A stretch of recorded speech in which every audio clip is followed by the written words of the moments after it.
자, 우리 옆에 분과 인사하기 원합니다. 오늘 정말 잘 오셨습니다. 은혜 받기 원합니다. 예, 감사합니다.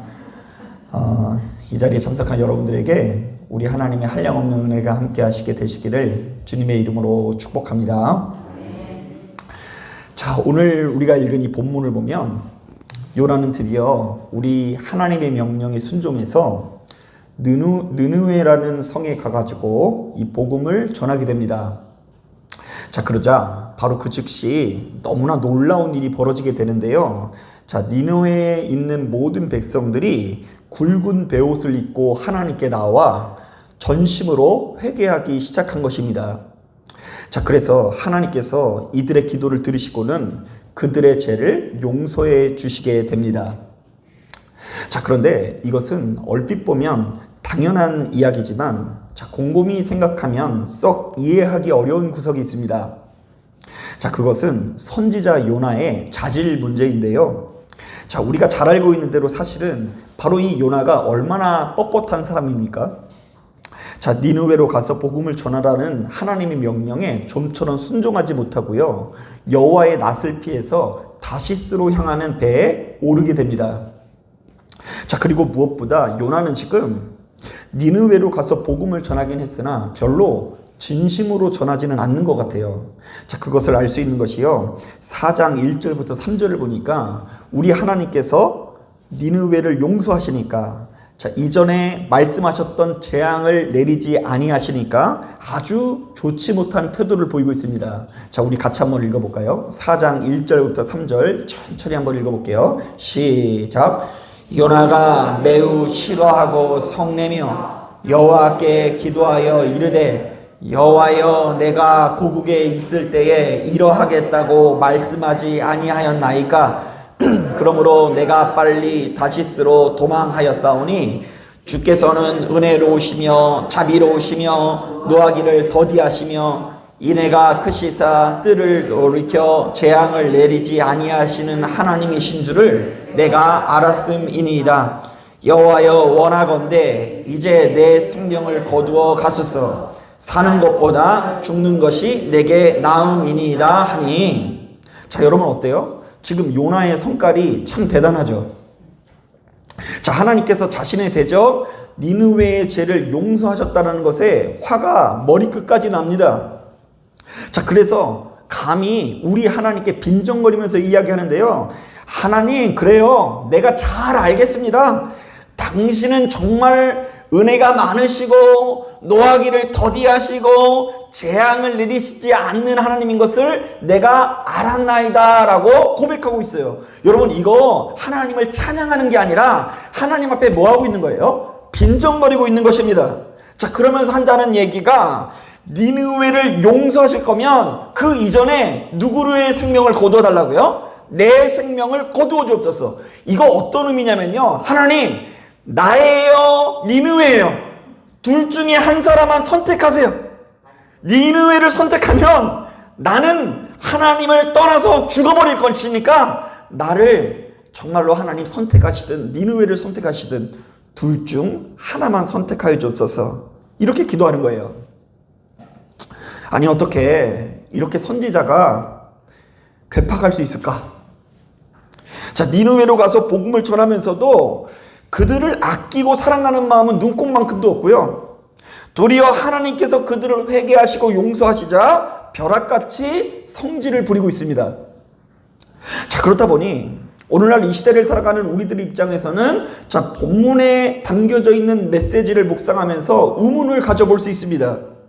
자, 어떻게 이렇게 불량한 선지자를 통해서 하나님의 역사가 나타날 수 있다는 것일까요?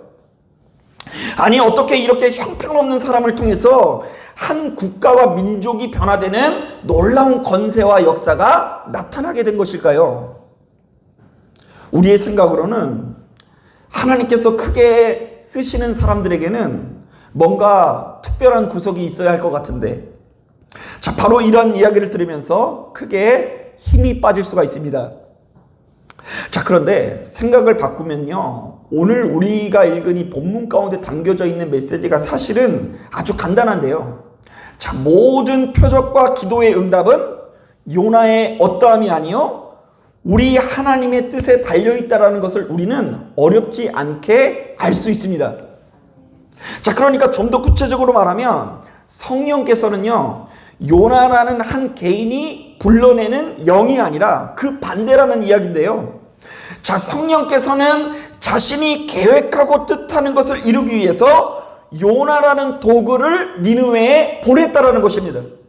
자, 그러니까 당연한 이야기일지 모르겠지만 하나님이 내가 뜻하는 것을 들어주시는 도구가 아니라 우리가 하나님께서 뜻하시는 것을 순종하는 도구라는 것을 분명히 하라는 것입니다. 이런 관점에서 너무나 흉폭한 니느웨 백성들이 변한 것은 순전히 너무나 아깝고 흉폭한 니느웨마저도 아끼고 사랑하사 그들을 살리시길 원하시는 하나님의 작품인 것입니다. 자, 우리 한번 따라해 볼까요? 요나가 하나님을 부리는 것이 아니라 성령께서 뜻하시는 것을 이루기 위해서 요나를 사용하셨다. 자, 그렇다고 한다면 이 시대를 살아가는 우리들도 크게 두 가지를 분명히 해야 될 것 같습니다. 자, 먼저 첫 번째로 예수 믿는 우리들은 매사에 나를 향한 하나님 아버지의 뜻과 계획하심을 헤아릴 수 있는 지혜가 있어야 합니다. 자, 예를 들면요, 우리가 기도할 때에 누군가의 병이 고침받을 것을 믿으십니까? 자, 그런 역사가 나갈 수 있어요. 자, 그런데 그것은 나의 능력이 아니라 그 사람을 고치려는 누구의 의지예요? 하나님의 의지였다라는 것을 우리는 고백할 수 있어야 되고요. 자, 우리가 지금 남들보다 좀 형통해요. 남들보다 잘 나가는 위치에 있습니다. 남들보다 좋은 집에 살고 있어요. 자, 그런데 이것은 내가 대단하고 정말로 잘나서 얻은 열매가 아니라 바로 이 풍요로움을 통해서 보다 귀한 것을 이루시려는 하나님의 계획하심일 수 있다는 것을 헤아려 볼 수 있어야 한다는 것입니다. 사실 우리가 성경을 끊임없이 묵상하다 보면 한 가지 일관되게 반복되는 주제가 있는데요. 자, 먼저 첫 번째로는 너무나 유한하고 가벼워도 너무 가벼운 사람이라는 주제가 있고요. 두 번째로는 바로 이러한 우리들의 존재를 넘어서 모든 것들을 초월하고 다스리시고 알고 계신 하나님이라는 주제가 있어요. 자, 제가 이런 관점에서 성경을 읽다가 깜짝 놀란 적이 있는데요. 창세기 15장을 보면 이런 내용이 있습니다. 자, 하나님께서는 아직 자녀가 하나 없는 아브라함에게 찾아와서 이런 말씀을 하십니다. 아브라함아, 아브라함아, 하늘을 우러러 뭇 별을 셀 수 있나 보라. 내 자손이 이와 같으리라. 지금 아브라함 스라에 자녀가 있어요, 없어요? 없는데 네 자녀가 어떻게 될 거라고요? 하늘의 별과 같이 많아질 거래요. 자, 그래도 여기까지는 그냥 축복해 주시는구나 이렇게 생각할 것 같은데요. 그 뒤에 내용을 보면 가관이에요. 들어보세요. 내 자손이 이방에서 객이 되어 그들을 섬기겠고 그들은 400년 동안 내 자손을 괴롭히리니 그들이 섬기는 나라를 내가 징벌할지며 그 후에 내 자손이 큰 재물을 이끌어 나오리라. 자, 이거 얼마나 놀라운 이야기입니까? 아브라함은 지금 조금 있으면 태어나게 될 이삭의 얼굴도 알지 못하는데 하나님께서는 그 모든 것을 넘어서 이스라엘 백성들이 애굽에서 종노를 했다가 탈출하는 것까지 바라보고 계신 것입니다. 자, 그러니까 우리 하나님의 안목과 스케일은 사람의 그것과는 비교할 수가 없는 것이죠. 자, 그런데요, 바로 우리가 이 말씀을 유념하면서 성경을 묵상하면 많은 것들이 다르게 보일 수 있어요. 자, 예를 들면요. 자, 오늘날 이 시대를 살아가는 우리들은 요셉이 형들의 배신으로 애굽에 팔려가는 장면에서 엄청 막 긴장을 하면서 볼 수 있거든요. 막 펜트하우스 마지막 회를 보는 것 같은 긴장감이 막 들면서 요셉이 이제 큰일 났다 이런 생각이 들 수 있으나 그러나 이 모든 위기마저도 누구의 손길 가운데 있다고요? 하나님의 손길 가운데 있다는 것이고요. 자, 요셉이 애굽에서 엄청난 성공을 거두어 총리가 된 것도 사실은 우리 하나님께서 이미 알고 계신다, 모르고 계신다? 알고 계신다. 하나님의 계획하심 가운데 있었다라는 것입니다. 자, 그래서 바로 이런 성경적인 사고에 익숙한 이스라엘 백성들은 하나님을 수시로 전지하시다라고 고백하거든요.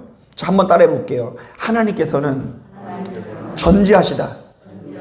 자, 이때 전지하다라는 것은 표면적으로는 하나님께서는 모든 것을 알고 계시다라는 의미이고요.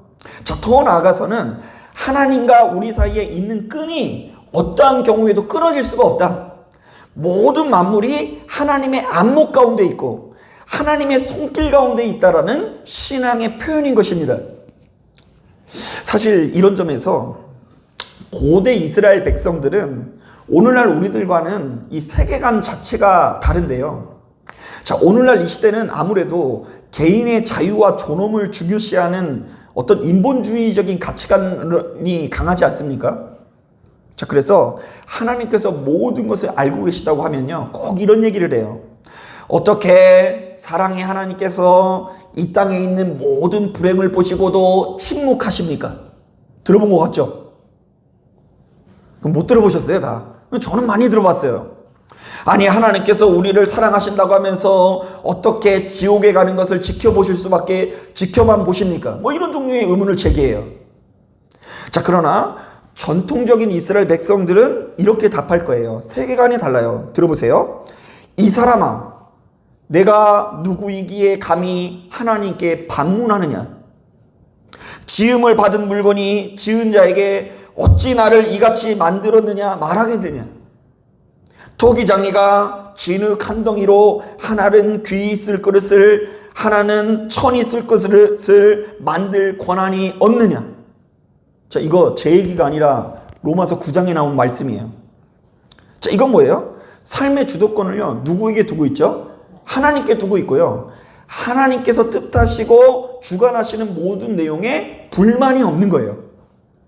자, 이런 차원에서 그들은 수시로 하나님께서 우리의 왕 되시고 우리는 그분의 백성이라 고백하기도 하고요. 하나님께서 우리의 목자 되시고 우리는 그분의 양일 뿐더러 하나님께서 우리의 주인 되시고 우리는 그분의 종이라 고백하곤 합니다. 우리 한번 따라 볼까요? 하나님께서 목자 되시고 나는 그분의 양이다. 참고로 말하면요, 양은요 미련해요, 안 미련해요? 짐승들 중에 가장 미련하대요. 그래서 이제 가만 냅두고 풀을 뜯게 내비두면요 위가 터질 때까지 막 먹고요, 막 가다가 막 그 가시덤불 같은 것에 발에 걸려서 죽기도 하고 해서 주인의 도움이 절대적으로 필요한데, 우리가 그렇게 미련한 양이고 하나님께서 우리를 이끄시는 목자 되신대요. 여러분, 하나님께서 여러분들의 주인님 되십니까? 그래서 우리의 인생이 어떤 방향에 흘러가든 종된 우리들은 불만을 가질 수가 없는 것이 성경의 시대의 사람들의 사고관이에요. 자, 그런데 오늘날 이 시대를 살아가는 우리들도 정도의 차이는 있지만 우리 안에 신앙이 자랄수록 사실은 비슷한 현상을 경험하곤 합니다. 자, 일단 우리의 눈으로 볼 수는 없고 과학적으로 증명할 수도 없지만 하나님께서 살아계시다라는 것을 확신하게 되고요. 자, 그리고 이전에는 우연인 줄 알았던 내 인생의 모든 사건들 중에 사실은 우리 하나님께서 간섭하시고 개입하시는 영역이 있었던 것은 아닌지 헤아려 보게 됩니다. 자, 저도 언젠가 기도하는 중에 바로 이러한 신비를 경험했는데요. 순간적으로 저의 인생이 파노라처럼 짧은 시간에 펼쳐지는 경험을 한 적이 있어요. 자, 그때 기억나는 것은 일단 군대 시절이 기억이 나는데요. 사실 저는 군대 가기 전에 운전이라고는 별로 해본 적이 없거든요. 그래서 혹시 여러분 장롱 면허라고 들어보신 적 있어요? 그 면허를 어디에 보관한다고요? 그 장롱. 운전하는 사람은 패스포드에 항상 넣고 다니면서 경찰이 보여주십시오 하면 보여줘야 되는 의무가 있는데, 저는 운전도 안 하니까 그것을 장롱에서 보관하는 그런 장롱 면허였어요.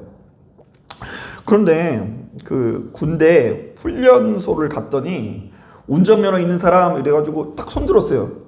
그랬더니 제가 운전병이 된 거예요.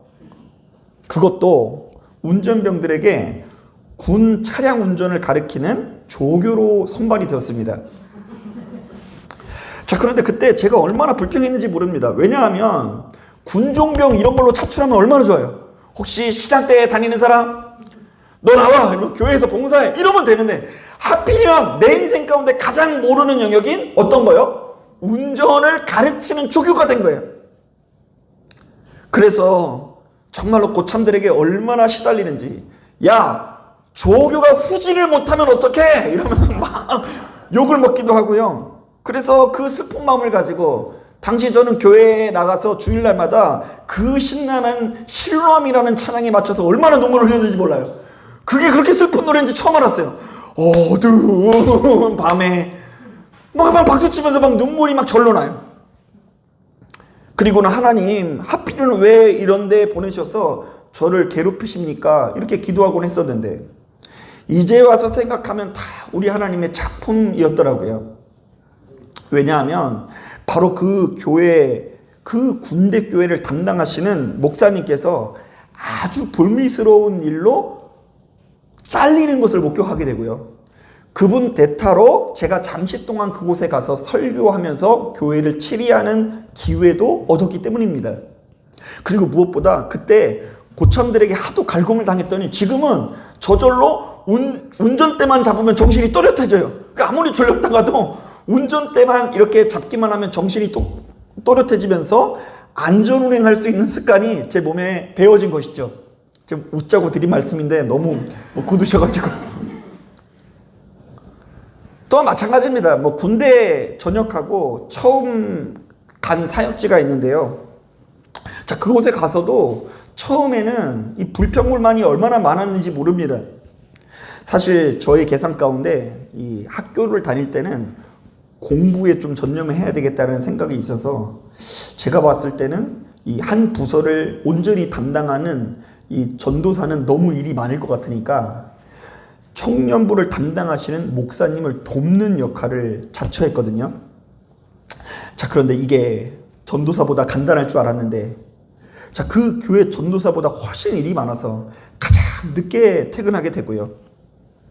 자, 그리고 사례비는 오히려 전도사님들보다 훨씬 더 적어서 이 불평이 막 나오게 됐어요. 그런데다가 그 전도사님들이 맨날 저만 보면 놀려요. 나 퇴근한다 이렇게 하니까 막 마음이 너무 속상했어요. 자, 그러나 이제 와서 생각해보면 그곳에 안 갔으면 큰일 날 뻔했는데요. 제가 바로 그 교회에서 저희 사모님을 만났기 때문입니다. 그보다 대단한 섭리가 어디 있어요. 거기서 사모님을 만났으니까 이렇게 부족한 제가 가정을 꾸리기도 하고요. 저렇게 떡두꺼비 같은 자녀들을 얻은 것 아니겠습니까? 자, 뿐만 아닙니다. 이것 외에도 나의 인생 가운데 간섭하고 개입하시는 하나님의 섭리를 수시로 깨닫게 되는데요. 바로 이때마다 저는 두 가지 반응을 보이게 됩니다. 첫 번째로는 나는 정말 꾸준히 일관되게 하나님 앞에 불순종했지만 우리 하나님께서 항상 좋은 것을 주셔서 이렇게 좋은 것을 누리고 있다라는 고백이 나오고요. 두 번째로는 하나님께서는 나에게 정말 꾸준히 일관되게 말씀하셨지만 내가 징그럽게 말을 듣지 않고 불순종했다가 이렇게 좋지 못한 결과가 왔다라는 것을 자책하게 됩니다. 자, 여러분들도 이제 조금씩 그것을 헤아리게 되는 것 같아요.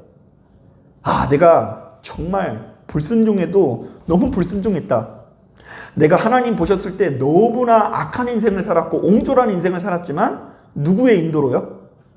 하나님의 인도하심으로 이렇게 좋은 것을 누린다. 자, 그런데 조금 더 빨리 들을 걸. 그런 종류의 생각을 했잖아요. 좀 더 빨리 예수 믿었으면 좋았겠다. 자, 그런데 우리가 정말로 이 모든 하나님의 섭리와 은혜를 발견하는 것 자체가 사실은 은혜 중에 은혜라는 것입니다. 사실은 오늘 본문에 담겨져 있는 내용도 마찬가지인데요.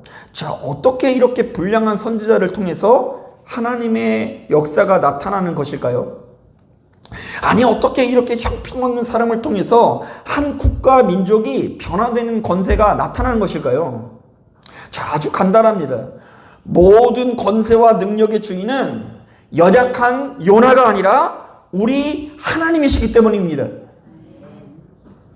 사랑이 많으시고 능력이 많으신 하나님께서 저렇게 흉폭하고 끔찍한 니느웨마저도 아끼고 사랑하사 그들이 생명이 누리기를 원하셨기 때문입니다. 우리 한번 따라해 볼까요? 요나는 그저 도구일 뿐이다. 자, 그런데 오늘날 이 시대를 살아가는 우리들이 바로 이것을 간직해야 합니다. 우리는 연약하여 요나 못지않게 매번 넘어지고 쓰러집니다. 또한 바로 그렇기 때문에 우리들은 하나님께서 우리를 사용하시기에는 모든 면에서 부족하고 자격이 없는 사람처럼 느껴지는 순간들이 순간마다 찾아오게 되어 있습니다. 나는 늘상 지혜롭지 못한 부모의 모습이고, 나는 내가 다니는 직장에서도 지혜롭지 못한 직장의 모습이고, 나는 늘상 지혜롭지 못한 신앙인의 모습일 수도 있는 것입니다. 그러나 이렇게 연약한 우리들의 모습에도 불구하고 하나님께서 친히 일하시고 역사하시사 계획하심을 가지고 있기 때문에 우리가 반드시 생명을 누리게 될 줄로 믿습니다. 한번 따라하겠습니다. 나의 인생은 그럼에도 불구하고 하나님의 계획하심 가운데 있다. 여러분, 이거 가슴에 새기고 붙들어야 할 줄로 믿습니다. 자, 그런가 하면 우리가 두 번째로 기억해야 되는 것은 하나님의 일은 하나님께서 가라시는 곳에 서 있는 것에서부터 시작되고 완성된다라는 것을 기억하십시오. 자, 우리는 보통 하나님의 일은 큰 권세와 능력을 가진 사람이나 하는 것이지 나같이 허물 많고 부족한 사람은 도무지 할 수 없는 것으로 여길 때가 많습니다. 자, 그러나 사실은 우리가 하나님의 일을 하는 데 있어서 내가 가지고 있는 능력의 크기는 그다지 중요하지 않습니다. 왜냐하면 모든 능력은 오로지 우리 하나님께만 있고 하나님께서 모든 일을 친히 이루어 가시기 때문입니다. 자, 그렇다고 한다면 어떤 사역이나 직분이든 그것을 감당하는 데 있어서 가장 중요한 것은 순종인데요. 자, 우리는 그저 하나님의 명령에 순종해서 그분께서 가라시는 곳에 서 있으면 되는 것입니다. 자, 바로 그때 가장 위대하고 놀라운 역사가 그 부족한 사람을 통해서 나타나기 마련인 거예요. 자, 이것을 도대체 어떻게 설명해야 될까? 자, 예를 들어 우리가 사도행전 9장을 보면 담에색 도상 가운데 광명 가운데 거하시는 주님을 마주하고는 사흘 동안 보지도 못하고 먹지도 못하는 바울의 모습을 볼 수 있습니다. 자, 그도 그럴 만한 것이 바울이 그동안 어떤 일을 해왔습니까? 열심을 내서 예수 믿는 사람들을 죽이는 일을 했잖아요. 신앙의 열심을 가지고 저 이단들 다 죽어야 돼, 뭐 이러면서 막 죽였는데 그 예수님께서 진짜 하나님의 아들이라는 것을 깨달았으니 얼마나 충격을 받았겠습니까? 어쩌면 이 스데반 제사님이 순교하는 장면이 바울의 뇌리에 떠올랐을 수도 있을 것 같아요. 자, 그런데 하나님께서는 바로 이런 사울에게 아나니아라는 선지자를 파송하시는데요. 자, 그가 이방인들을 위해서 쓰일 그릇이니까 얼른 가서 기도해주고 회복시키라고 명령하십니다. 자, 그런데 여러분, 이거 생각보다 순종하기 어려운 명령이죠. 왜요? 일단은 아나니아 입장에서는 바울을 만나는 게 좀 무서울 수 있어요. 지금 아나니아는 바울이 지금 예수님을 만났는지 안 만났는지 정확하게는 모르거든요. 그냥 가라니까 가는 것뿐이지 지금 그곳에 갈 때의 마음은요, 지금 내가 죽을 수도 있다라는 마음을 가지고 만나게 되는 거예요. 더군다나 함께 신앙생활을 하던 교우들을 죽인 이 바울을 볼 때 어떻게 마음껏 축복을 해줍니까? 뭔가 이 그를 미워하고 증오하는 마음이 모락모락 피어났을 거예요. 자, 그러나 그럼에도 불구하고 아나니아가 자신의 마음을 꺾고 순종합니다. 아나니아가 하나님께서 명령하신 곳에 서서 바울에게 안수하며 기도할 때 바로 그 순종을 통해서 가장 강력한 회복의 역사가 일어난 것입니다. 자, 그런데 놀랍게도 이렇게 회복하게 된 바울도 마찬가지입니다. 바울은 훗날 하나님께서 가라시는 로마로 들어가게 되는데요. 자, 그런데 바울은 바로 그 로마에 들어가면 어떤 일이 일어나게 될지를 이미 알고 있었어요. 자, 로마로 가면 내가 죽는다, 안 죽는다? 죽는다는 것을 알고 있어요. 자, 그런데 설령 그곳에 가면 자신이 죽을 수도 있으나 누가 명령하셨기 때문에?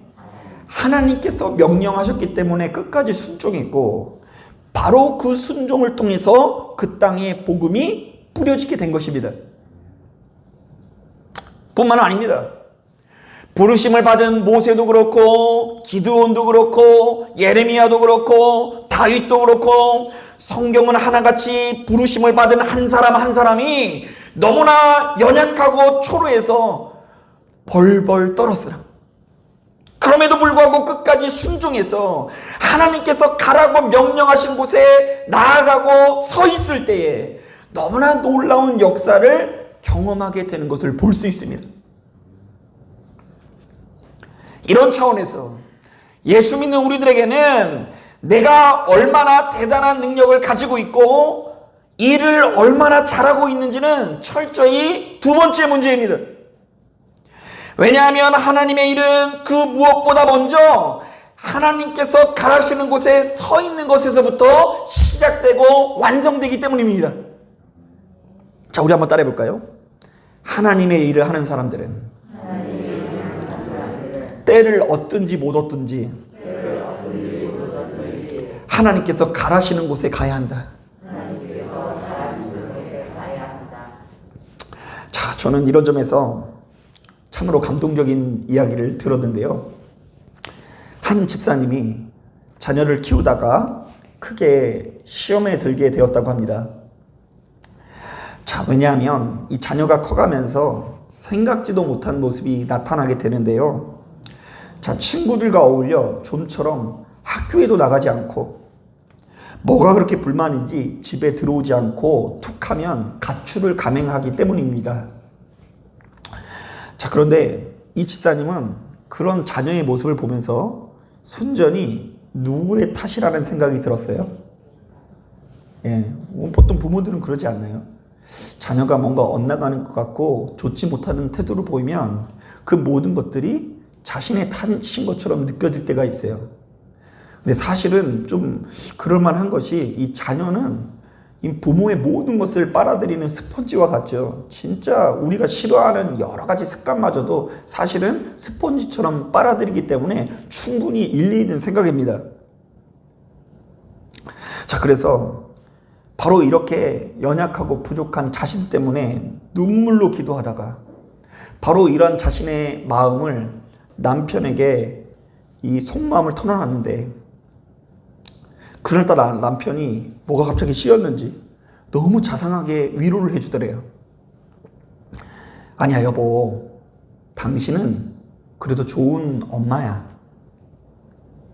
당신은 그래도 아무개의 엄마라는 자리를 끝까지 지키고 있잖아. 감동적이지 않나요? 당신이 가지고 있는 능력의 크기보다 얼마나 지혜롭고 대단한 엄마인지보다 일단은 엄마라는 자리를 끝까지 지켜준 것 자체가 좋은 엄마라는 것입니다. 여러분, 농촌에서 목회하시는 한 목사님께서 크게 시험에 들었다고 합니다. 왜냐하면 함께 신앙생활하던 교우들이 하나 둘씩 소천하시면서 교회가 힘을 잃고 침체에 빠졌기 때문입니다. 자, 자, 이제 남아있는 교인들은 몇 명 되지 않을 뿐더러 하루는 이렇게 다 강단에 올라가서 보니까 그나마 남아있는 분들도 곧 있으면 하나님께서 데려가실 분들처럼 느껴지더래요. 자, 그래서 마음속 깊은 곳에서 서러운 마음이 들어서 바로 이런 마음을 다해서 눈물로 기도하기 시작합니다. 하나님, 제가 부족해서 교회를 부흥시키지 못하고 이렇게 침체에 빠지게 했습니다.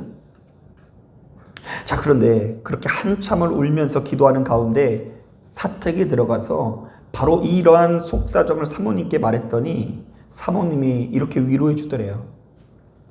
아니야 여보, 당신께서는 아니고 하나님께서는 당신을 기뻐하실 거야.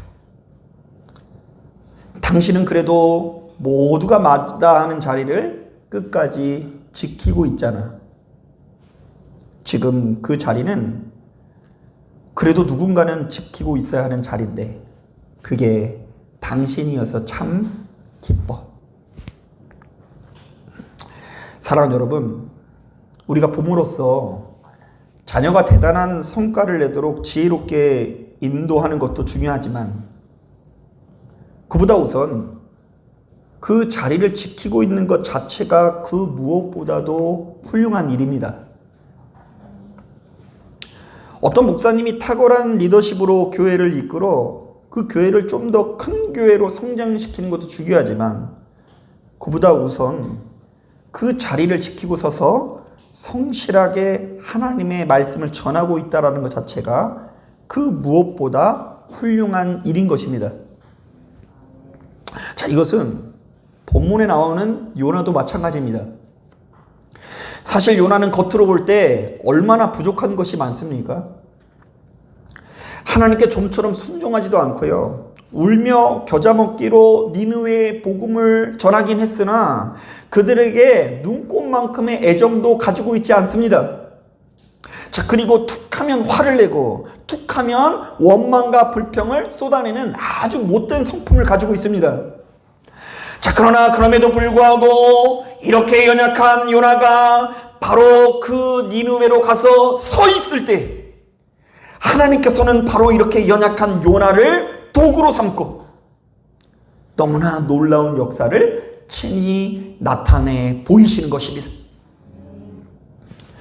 그러므로 예수 믿는 우리들에게는 내가 얼마나 대단한 능력을 가지고 있고 일을 얼마나 잘하고 있는지는 별로 중요하지 않습니다.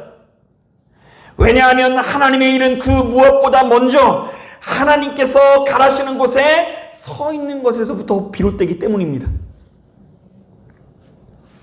사랑하는 여러분, 바로 이런 차원에서 시간이 흐를수록 우리 주님께 순종해서 하나님께서 가라시면 가고 멈추라면 멈추고 하나님께서 뜻하시는 그곳에 여러분들의 발길을 맡기시게 되시기를 주님의 이름으로 축복합니다.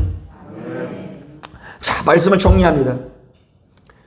오늘 우리가 읽은 본문을 보면 한 가지 의문을 품을 수 있습니다.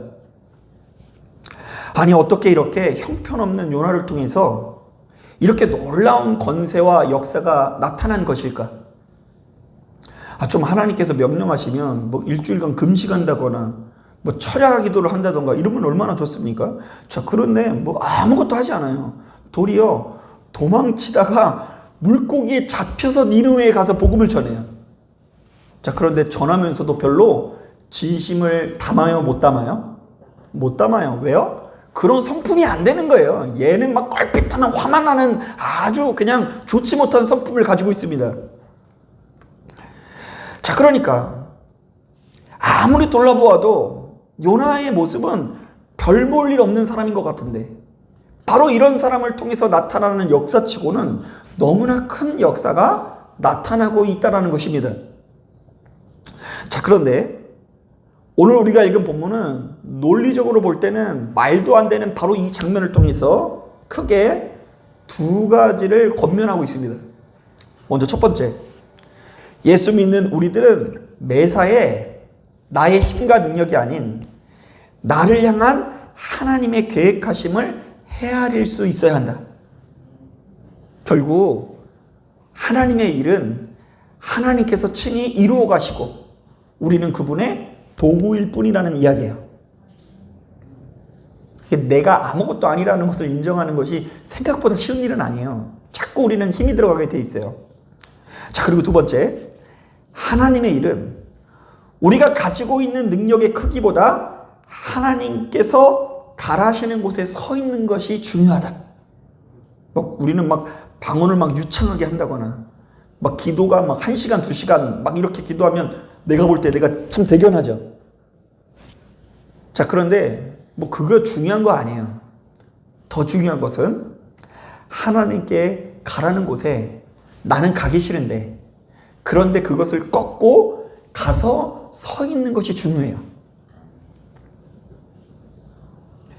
그러므로 우리는 가는 곳곳마다 너무나 대단하고 놀라운 열매가 나타나지 않는다고 낙심하지 않았으면 좋겠어요. 남들은 다 잘 나가고 대단한 성공을 하는데 나만 요 모양이 꼴인 것 같고요. 남들은 다 그럴듯하게 살아가는데 나만 이렇게 초라하게 사는 것 같다라는 어떤 패배감이 몰려올 수도 있는데요. 그거 어리석은 일입니다. 우리는 얼마나 많은 성취를 이루냐보다 우리에게 주어진 자리를 묵묵히 지켜내는 것이야말로 너무나 놀라운 은혜요 능력인 것을 우리는 고백할 수 있어야 될 줄로 믿습니다. 사랑하는 여러분, 바로 이러한 겉면들을 이번 한 주 동안 가슴에 새기시고 여러분들의 삶 가운데 정말로 마법 같은 우리 하나님의 권세와 역사가 나타나시게 되시기를 주님의 이름으로 축복합니다. 자, 기도하겠습니다.